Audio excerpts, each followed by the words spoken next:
Love is spiritual, not natural. You ever think about that? This is absolutely miraculous. With love, you get the results now.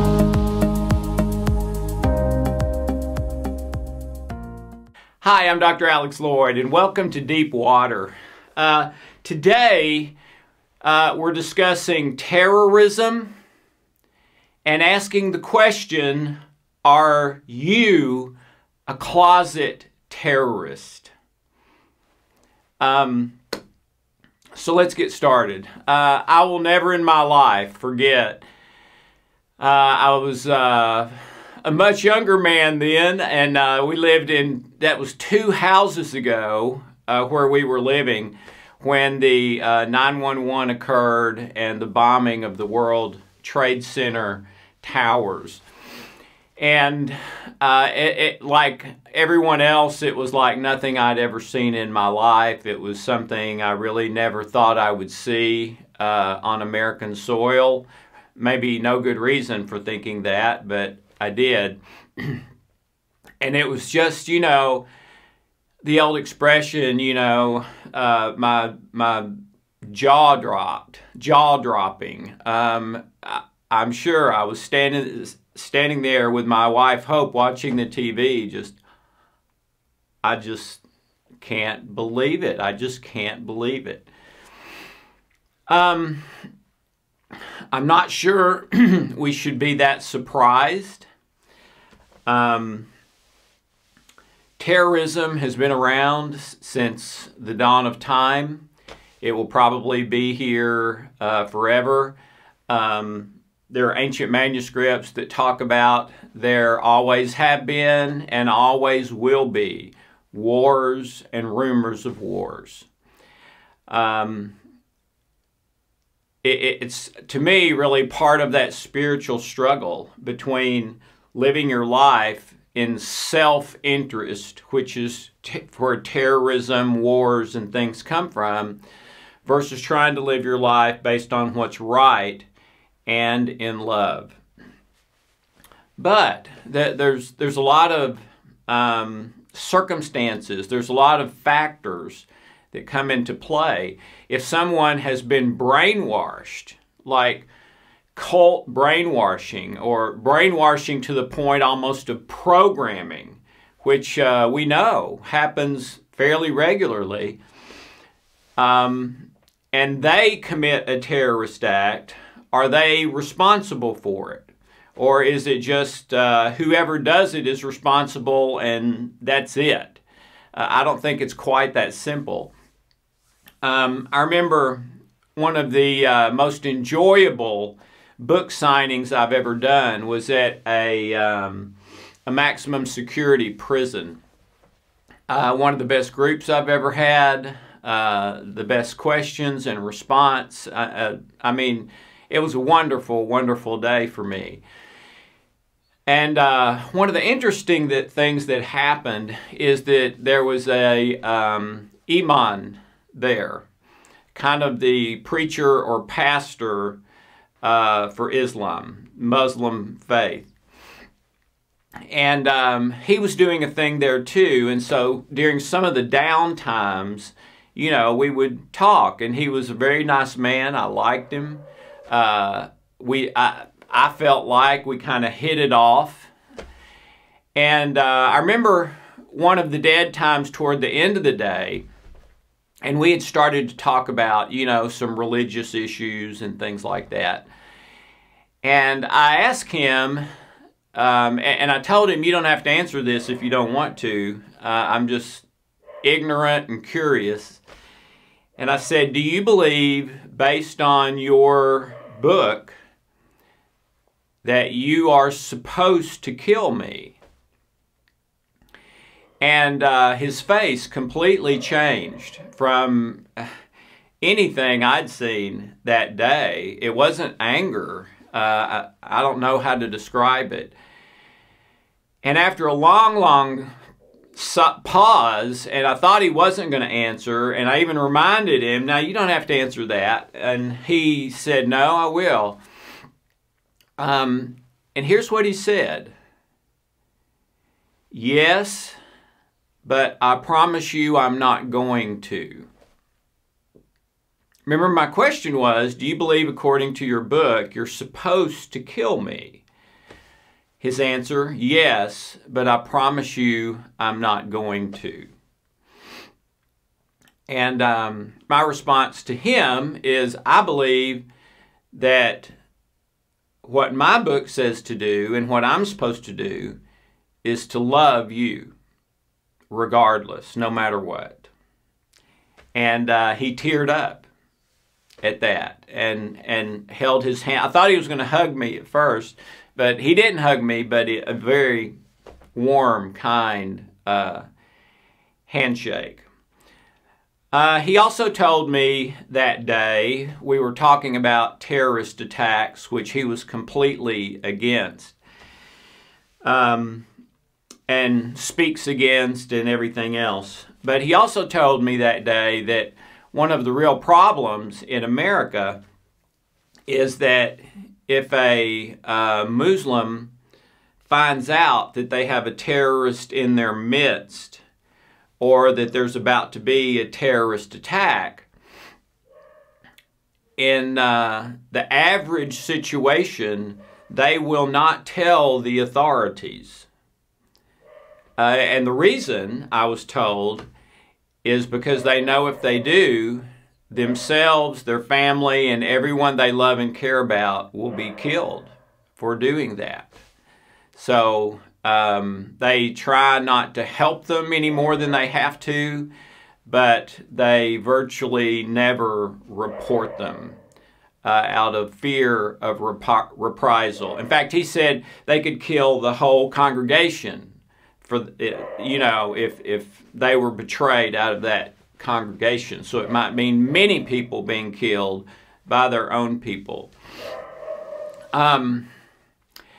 Terrorism is responsible for about 20,000 deaths a year.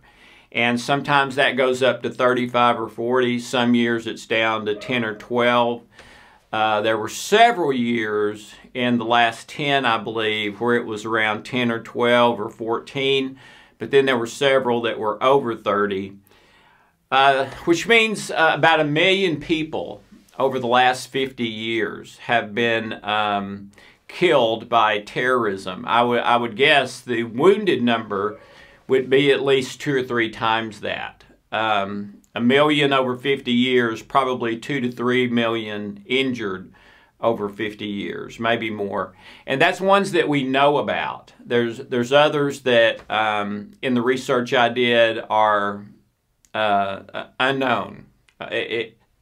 Have never been reported and are not included in any statistics.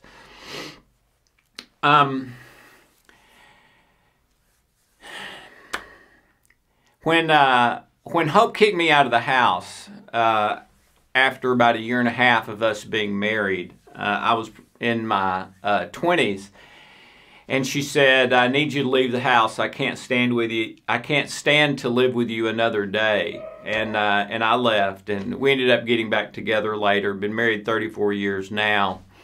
But it was one of the best things that ever happened to me. And one of the things that happened as a result of that is I kind of threw everything overboard as far as what I had been taught and what I believed. Religiously, spiritually, financially, in almost every way. I did that because what I was doing wasn't working. Every area of my life was crashing at the same time. I was about to go bankrupt. I was about to be fired from my job. My wife was about to kick me out of the house and divorce me. I felt bad in my health all the time. You name it. I was pretty miserable and put on a really good face most of the time of being pretty happy. So I threw everything overboard, and I studied every major religion, every major religious book, everything I could get my hands on. New Age, Christian Science, everything. I studied it. And It was one of the best things I've ever done, and if you've never done that, I would highly recommend it. It's hard to truly own your belief if you've never searched out any others. In fact, the word integrity means the whole truth.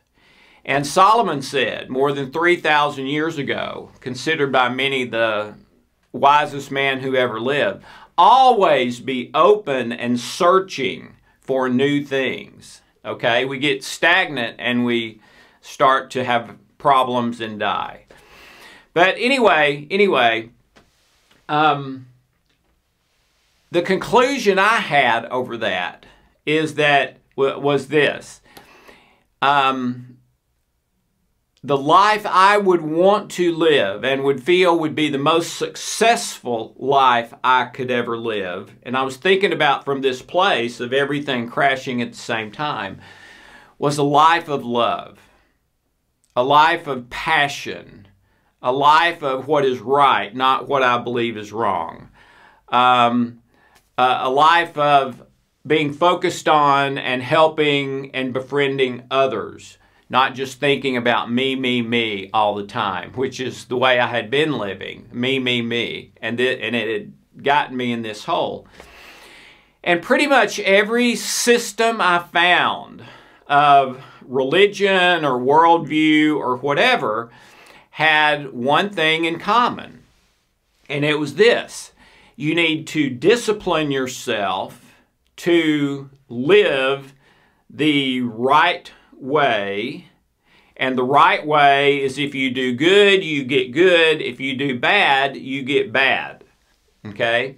So, you need to really, every morning, pull your boots up tight, buckle that belt tight, and with your willpower and discipline, live the life that day that is the best one for you to live.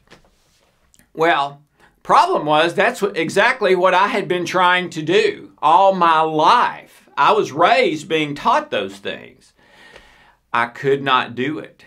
And finally got to a place where I gave up because I knew I can't do this right. Okay? Well, there was one book and one system in the world that I found that had a different system. And it was, if you do good, you get good. If you do bad, you still get good long term. And it was the only system like that in the world that I could find, religious or not.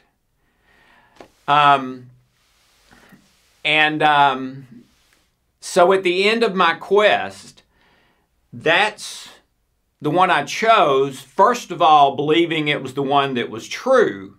And the reason I believed it was the one that was true is that if there is a God or supreme being of some kind, I would hope and pray that that supreme being is a being of love predominantly, okay?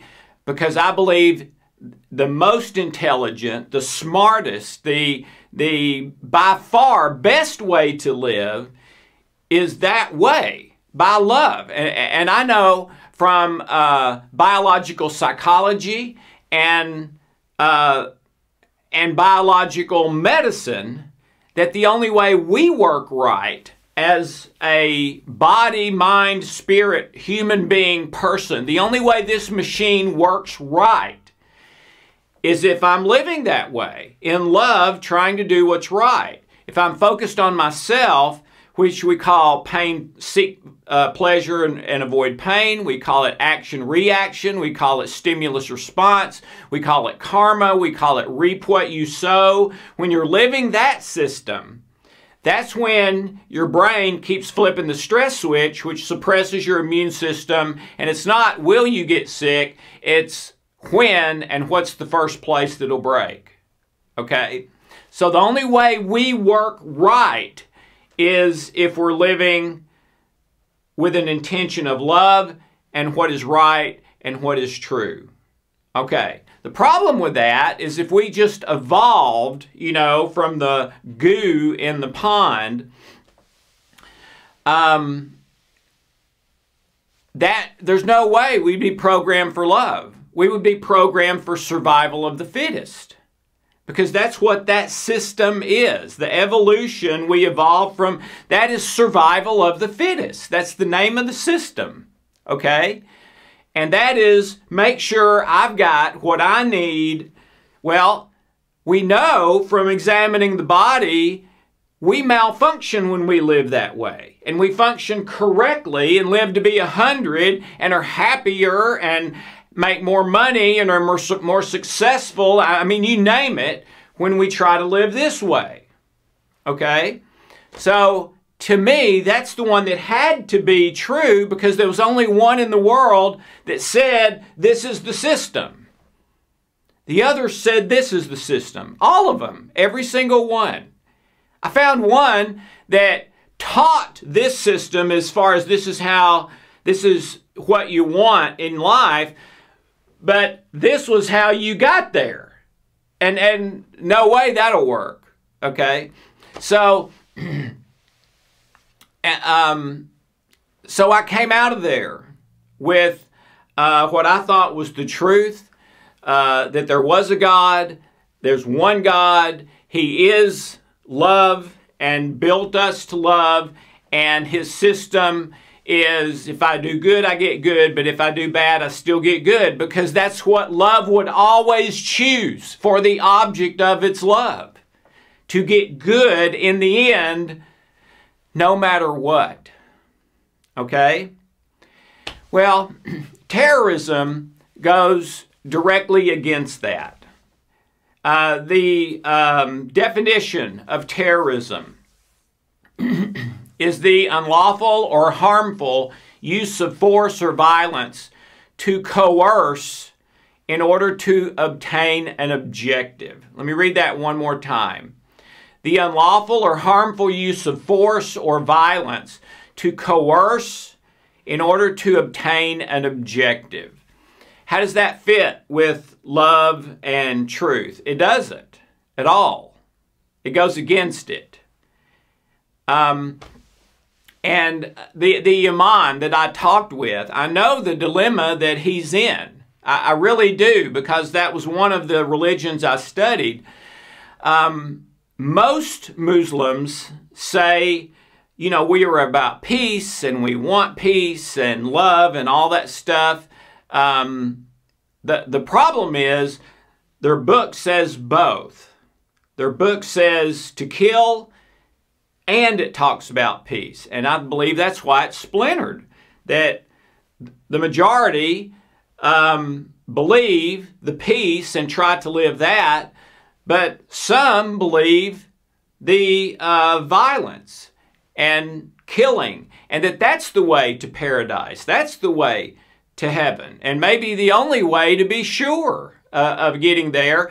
And it's twisted to be for what to them seems like a good reason, because they are bad people, basically.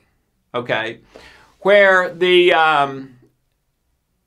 spiritual truth that I found is that you love your enemies. Even if they are bad people, you love them no matter what. If they're good people, bad people, you love them. All right? So, it's a complicated issue because their book says both. Okay. But outside of their book, every other book I can find, except one, says you have to earn it. If you want to get a good objective, you have to earn it with your own willpower, your own intention, your own self-control, your own strength. And if you don't earn it, if you slip up and do a bad thing, then you're going to get a bad thing back. All except one, which says you get good no matter what, which is the one I believe is true. Okay, so why did I say, are you a closet abuser? Well, the definition for terrorism, I just read, the unlawful or harmful use of force or violence to coerce in order to obtain an objective. The definition of abuse is this: to treat with cruelty or violence in order to achieve an objective. Now, let me read those again, okay? The definition of terrorism, the unlawful or harmful use of force or violence to coerce in order to obtain an objective. Abuse, to treat with cruelty or violence to obtain an objective. The definitions of terrorism and abuse are almost identical. I mean, both of them are about inflicting harm on someone by cruelty or force. And then the third part is to get something that I want. Okay? So, terrorism makes the news most of the time it happens. According to statistics, 1 in 3 women have been physically abused. 1 in 4 men have been physically abused. Okay? That statistic's probably a lot higher than you thought it was if you're not in that profession. 1 in 3 women, 1 in 4 men. So, you know, if I'm in a crowd and there's 1,000 people there, we're talking 30–40% of them have been abused. Unbelievable. Okay, let's keep going. Emotional abuse, which can be even more destructive than physical abuse, because typically in physical abuse, the person will have an easier time blaming the abuser. In emotional abuse, a lot of times when that happens, the person ends up blaming themselves. If I had not done this, if I had not spilt the milk, if I had not done this thing, then they wouldn't have done that. So it's really my fault. Where in physical abuse, it's much easier to put the blame where it rightfully is, with the abuser. There's no good reason or excuse for that. Okay? So emotional abuse, 2/3 of women have experienced emotional abuse. 2 out of every 3. 3 out of every 4 men have experienced emotional abuse. So now you're talking, if you're in a big crowd, you're talking 75% of the crowd has either been emotionally or physically abused. Well, what does abuse do? Abuse is trauma, which sends a stress signal to your brain, causes your brain to flip the fight or flight switch when it should not be flipped. And now all of a sudden, your energy goes to the large muscle groups and your heart so you can fight or run. Your blood flow in your brain goes away from creativity, problem solving, to the animal brain, again, fight or flee. Okay? And your unconscious mind sends you negative emotions, negative thoughts, and for many people, they almost live in that state every single day. That's supposed to happen once or twice a year when your life really is in imminent danger, like a car wreck or something. The statistics are, for most people today, they're going into fight or flight 5 to 30 times a day. 99% of the time, their life is not in imminent danger. So it's a malfunction. What causes the malfunction? Abuse. Trauma. That's what causes the malfunction. Okay? Hope and I had a very unusual Saturday, one day about 20 years ago. We were sitting in chairs side by side, and there was a little table in between us.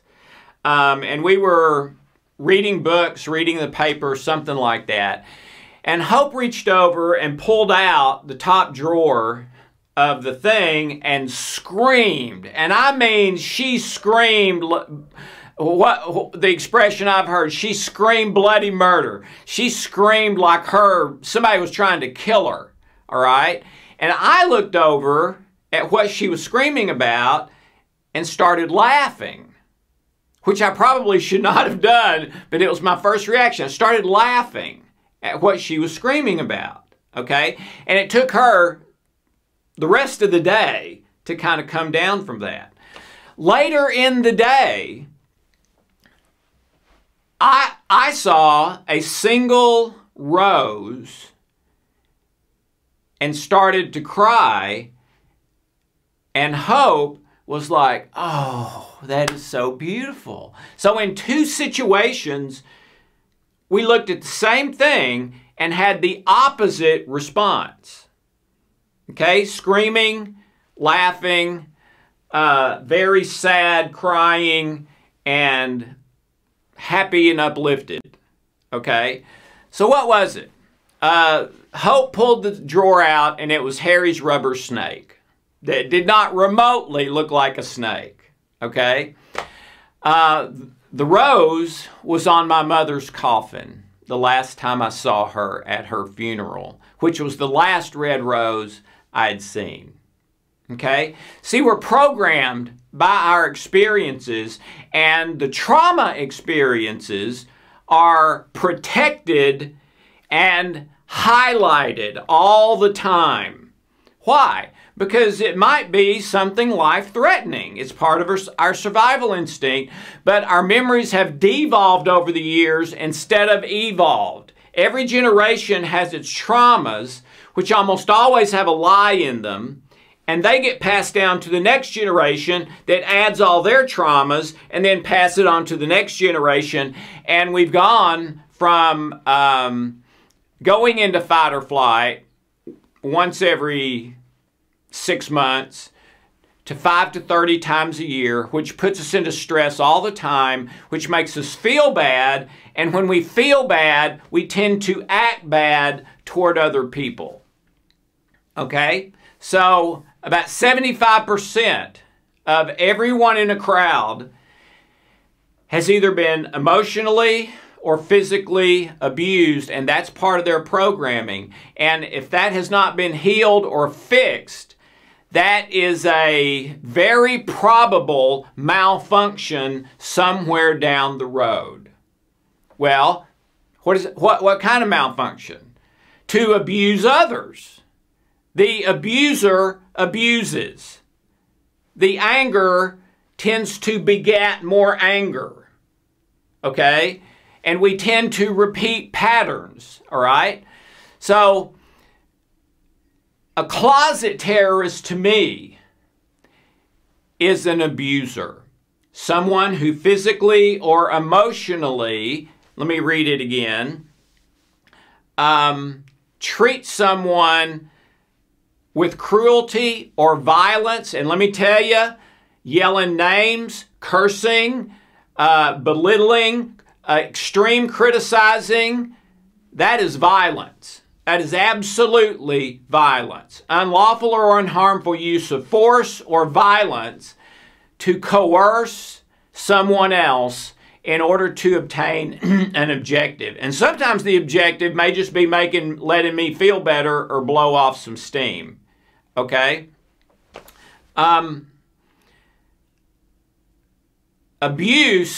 For abuse, back again. For terrorism, we're talking 20,000 a year, 1 million over 50 years. For abuse, we're talking 50 per minute.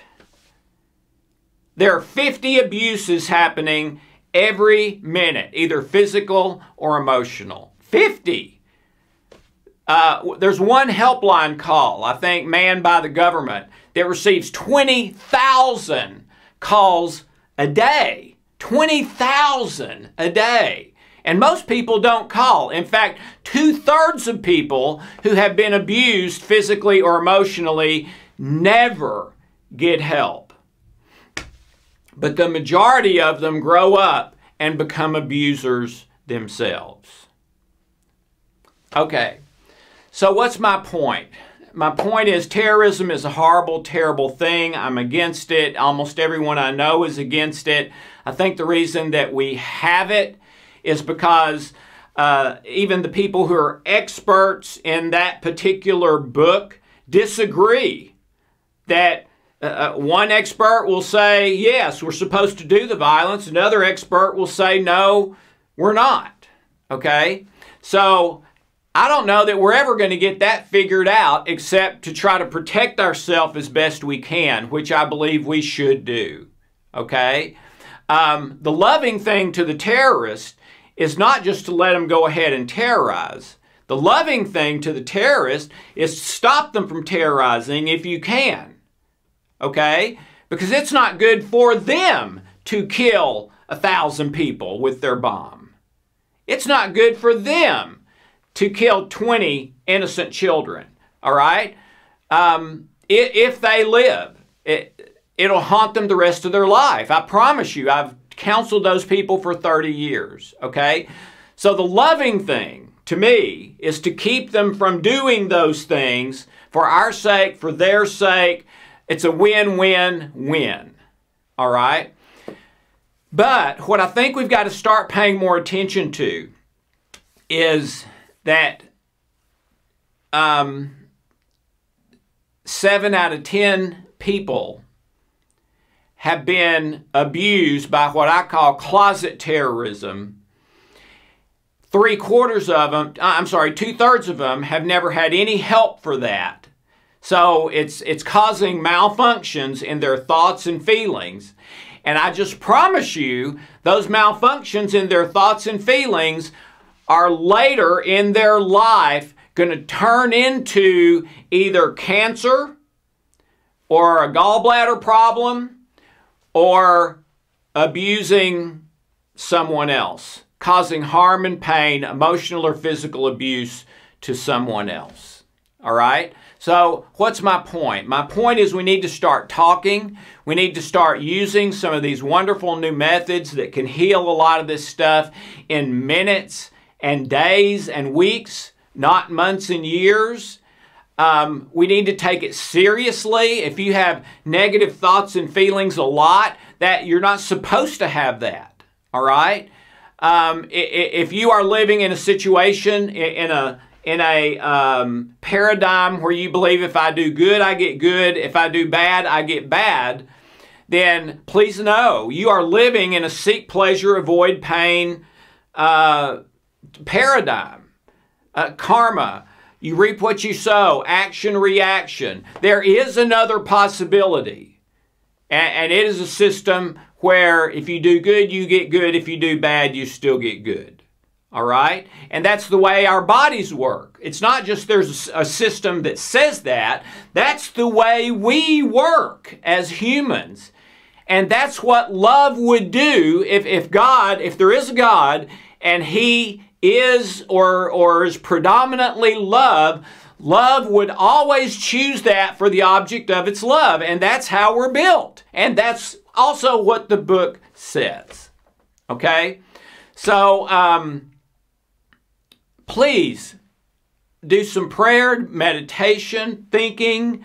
Do whatever you can to help prevent terrorism in the world and innocent people from being harmed.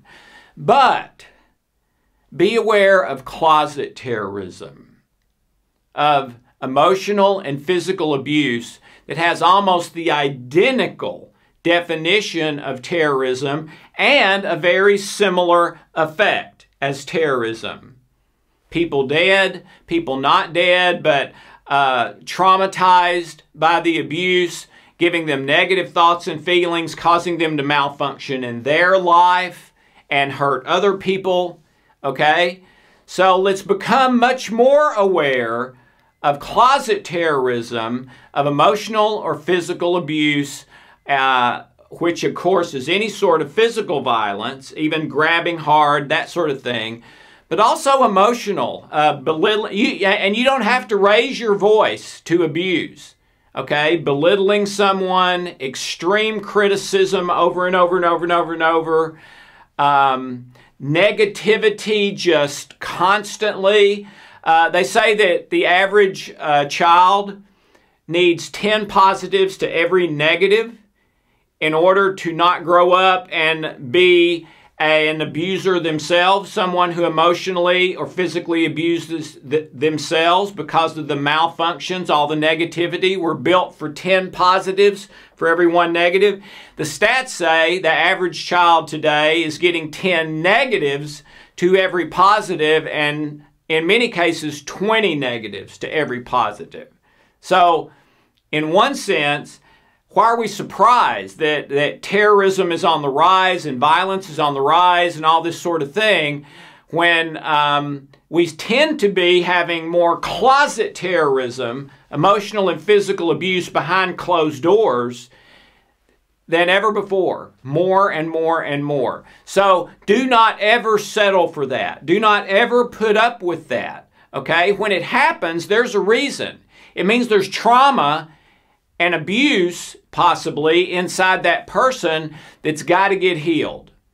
And there are ways to do that today that can take very short periods of time instead of years and years and years of talking about your mother and it's still not being effective. You come out with just coping skills, but you've still got the problem and you're still just barely hanging on every day.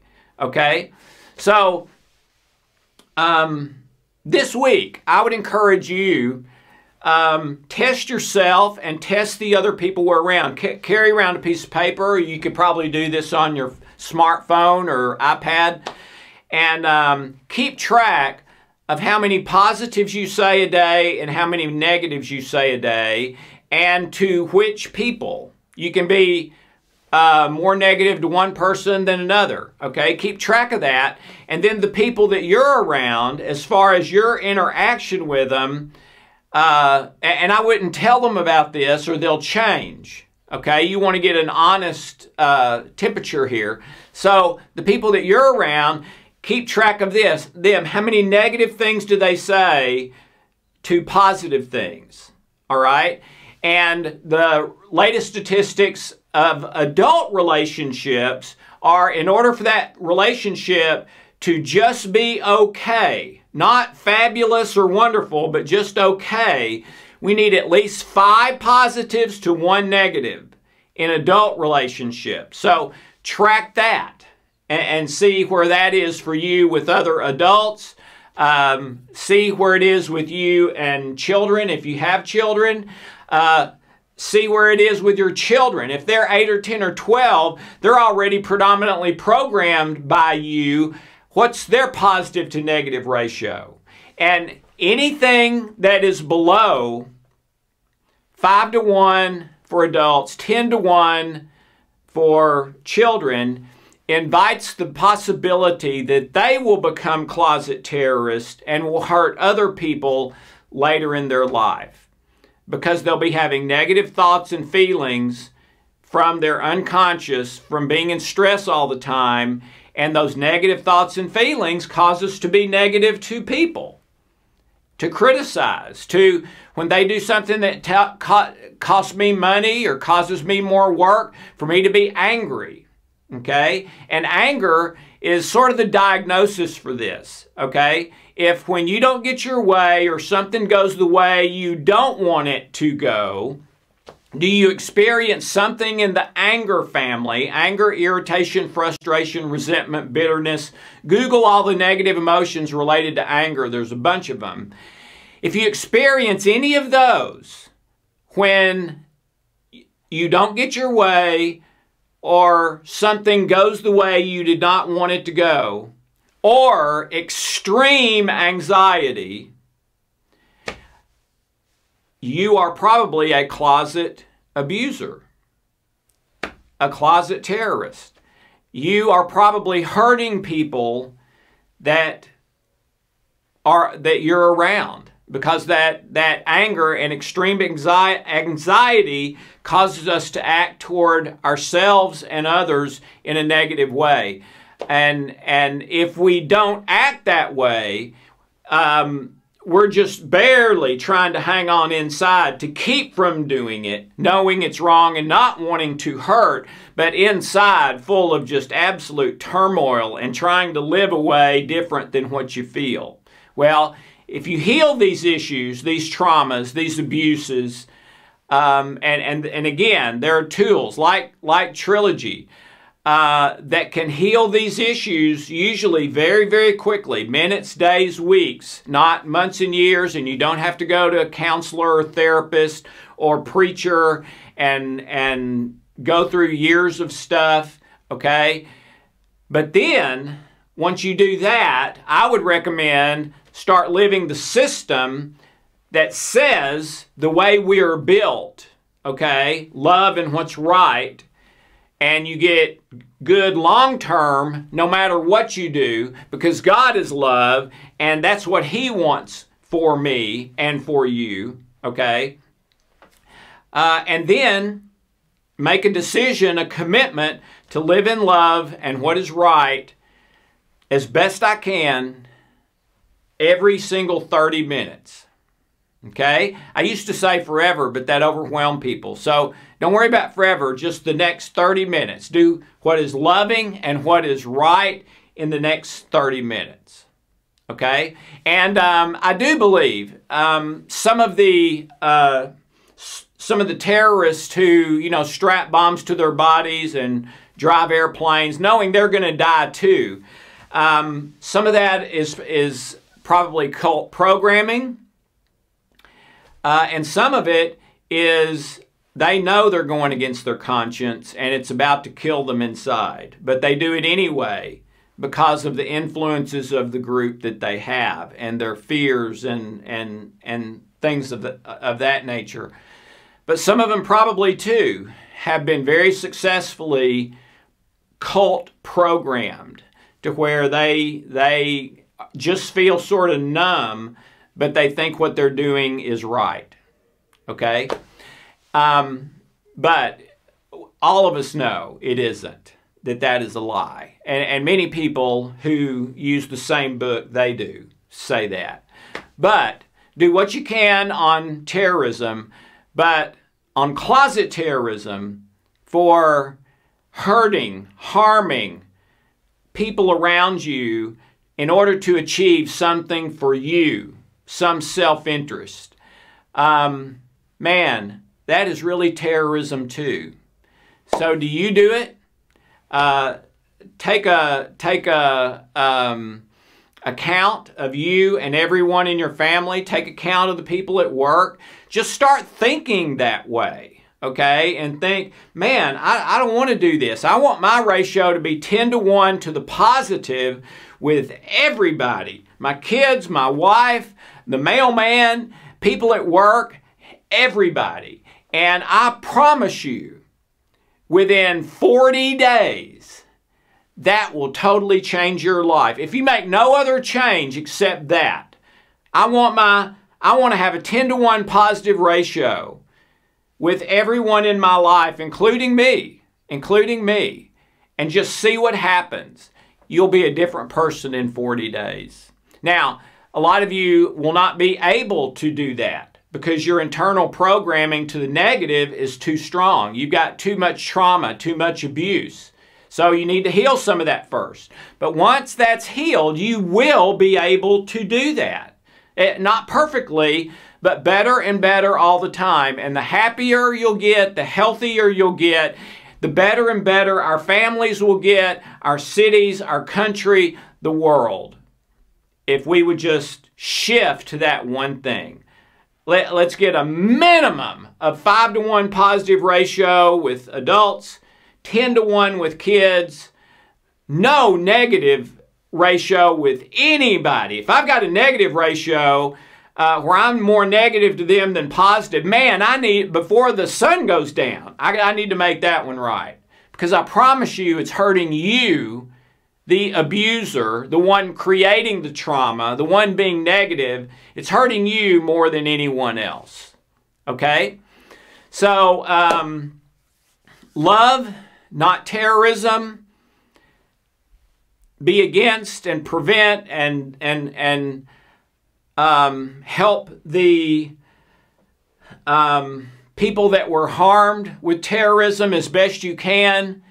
But let's go on a person-to-person, family-to-family, school-to-school, group-to-group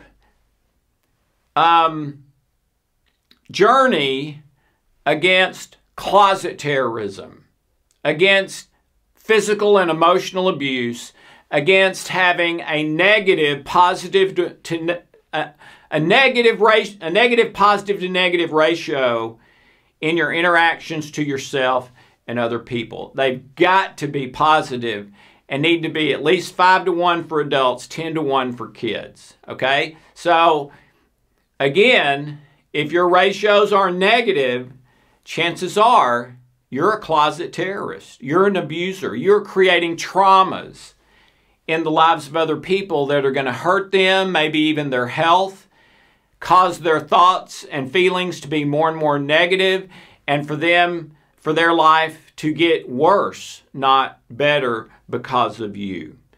I want everyone's life to get better because of me, or at least not be made worse. All right? Here's how we can do it. Choose love, not terrorism. So after I threw everything overboard and went on my search, of course, the Bible is the only book I could find, whether it was a religious text or an instruction book for this particular group, or a Christian Science book, or a New Age book about how to live with the, we're all God, okay? The universal consciousness and all that.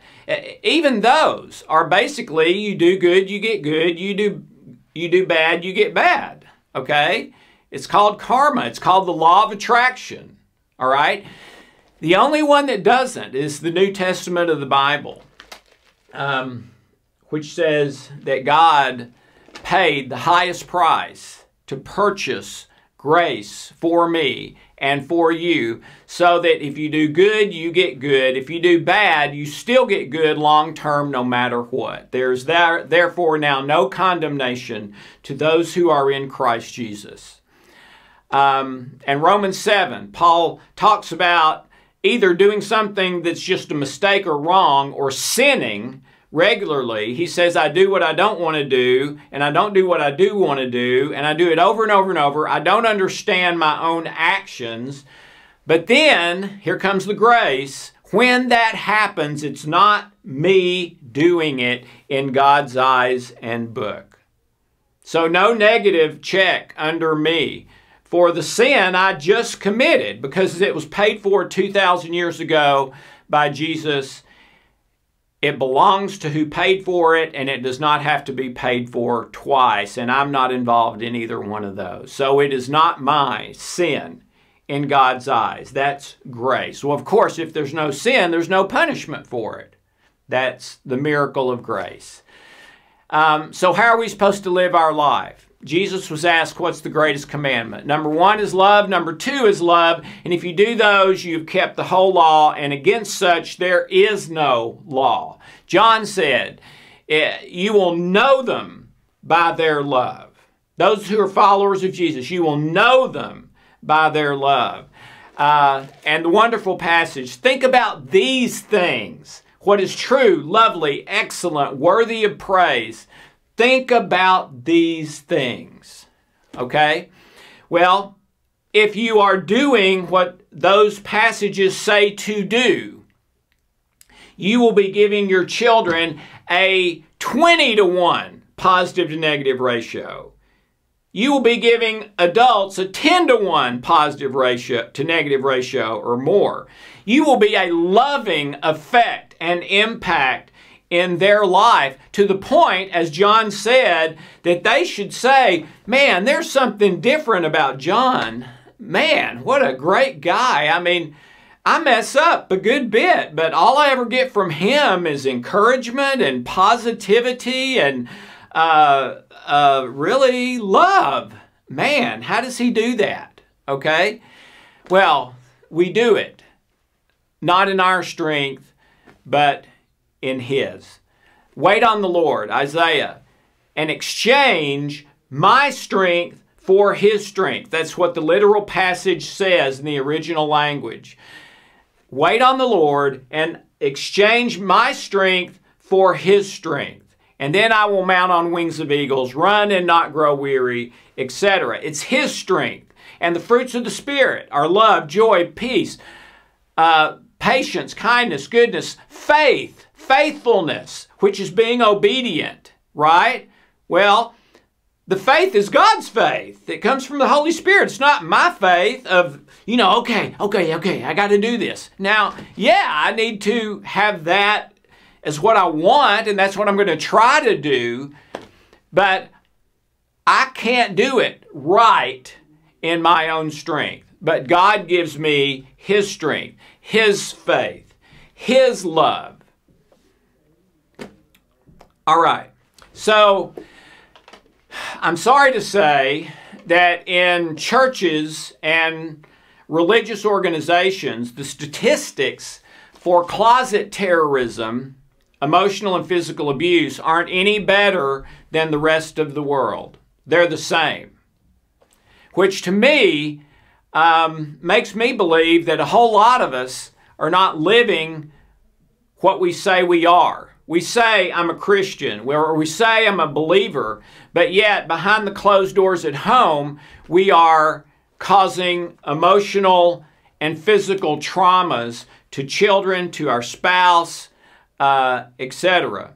And when we're gathered together in a church building and there's 500 people there, 75% of them have been abused emotionally or physically by typically their parents who were in the church before they were in the church. So in the church, the abuse is the same.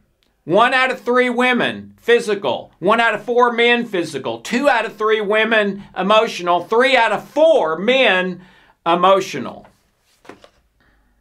That's closet terrorism. And that is not thinking about these things. And that is not acting in love toward your children and your spouse. It's the opposite of that. It's the old law and the old man. If you do good, you get good. Do bad, you get bad. And we always have to be afraid of that and the punishment that comes from that. Okay? Paul said after I can't do what I want to do and I don't understand my own actions. And after, when that happens, it's not me doing it. He then says, who will rescue me from this body of death? And he says, thanks be to God through Christ Jesus our Lord, who always leads us in victory. So, see where your 5-to-1 or 10-to-1 ratios are with everyone, including yourself, including you and God. And if they are less than 10-to-1, if they're less than 5-to-1, if they're negative instead of positive, you've got some trauma and abuse in you that you need to fix, or you're going to hurt the people that you want to love, and you're going to be a negative impact on the people around you instead of positive. You're a closet terrorist. And I know that many closet terrorists don't know they are and don't think they are. To them, they're just hanging on by their fingernails doing the best they can. Well, scripturally, that's not true. Okay? We are commanded to love. The golden rule, treat others the way you would like to be treated. Okay? So, yeah, terrorism we think of as something kind of far away and big. But do you have terrorism going on in your own family or your own or your job or work? Or privately with yourself because of all the negative stuff you feel inside. So you have a big negative ratio inside and you're just sort of dealing with it, you know, trying not to hurt other people because you know that's wrong. Well, eventually you're going to explode. That's like putting a pot clamping a top on a boiling pot. Eventually you're going to explode if you keep living that way. Exploding may be cancer or heart disease or an affair or whatever. But you've got to pray, repent, confess. I would do some trilogy and stuff like that to heal those things in minutes a lot of times. And then make a commitment to God. I'm going to live in love. I'm going to live with a 10-to-1 positive ratio toward everyone. I'm going to help people who are victims of terrorism not make it worse. All right? And I think this would be, I started this whole thing just as a discussion starter, you know. Invite someone over for pizza and just sit around and talk about something that's really important. I can't think of much that would be more important than this, because if you've got 4 people sitting there, chances are 3 of them have been abused in some way, are carrying that trauma, are fighting against it, mind, body, and spirit, but at times losing.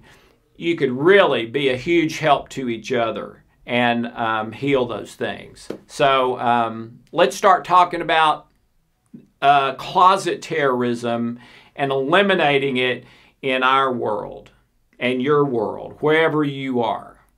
You've heard, and you know probably, many of these passages.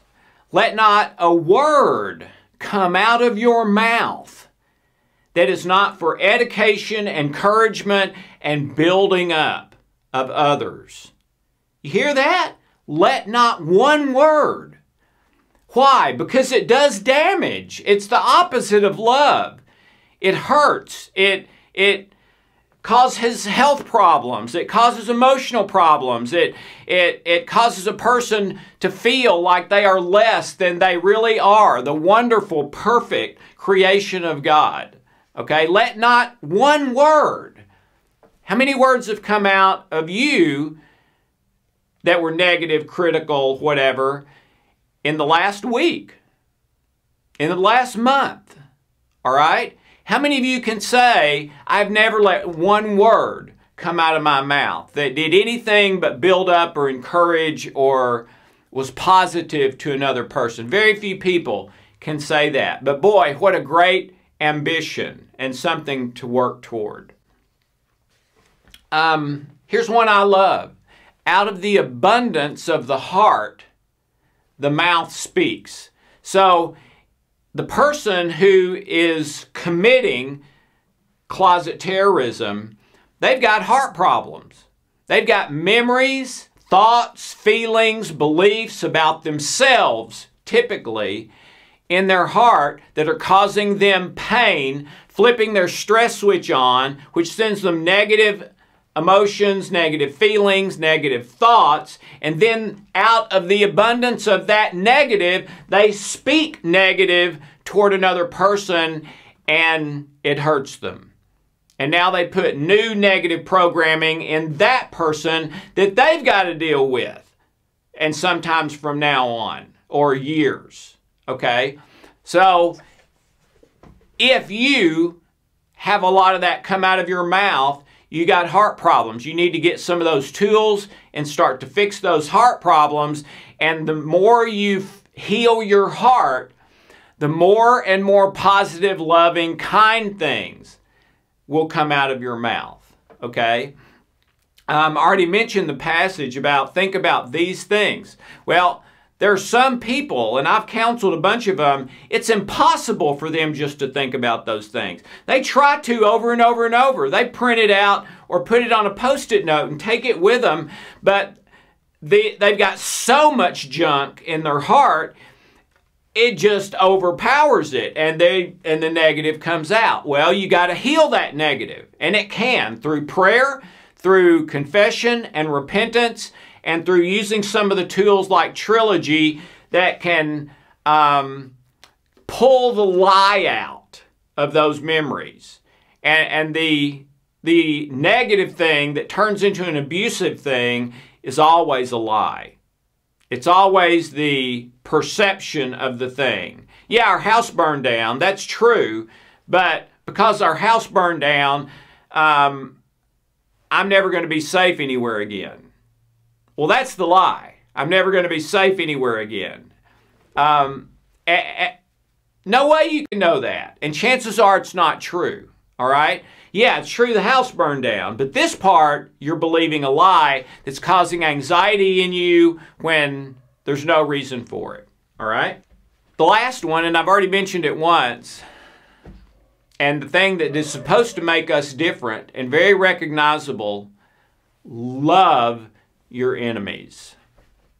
Pray for those who despitefully use you and persecute you. Be kind, even to them, maybe especially to them. So whether it is worldwide terrorism and bombs, or whether it's the much more common 3 out of 4 people closet terrorism, our job, your job, if you're a follower of Jesus, love, be kind, and speak the truth. Love, be kind, and speak the truth.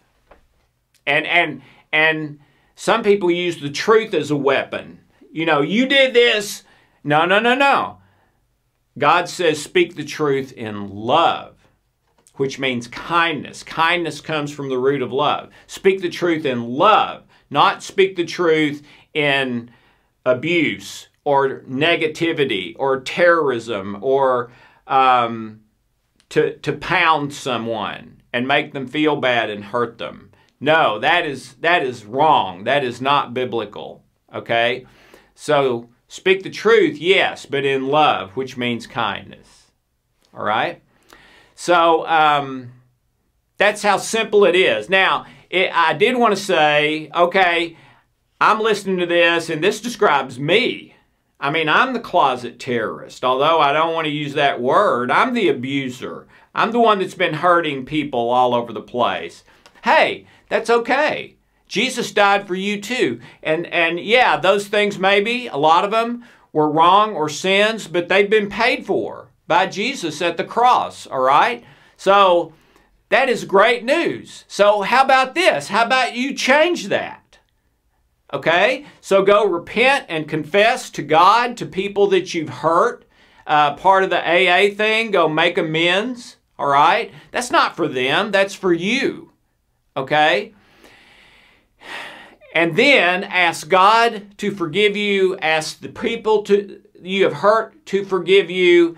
And then after both of those, maybe with some time, you can forgive yourself. Okay? And then guess what? You're not a closet terrorist anymore. You're not an abuser anymore. You've gone from a bad guy to a good guy in one way of thinking about it. And I don't know anything better anyone could ever accomplish in their life from going to a bad guy to a good guy. That's breaking the cycle.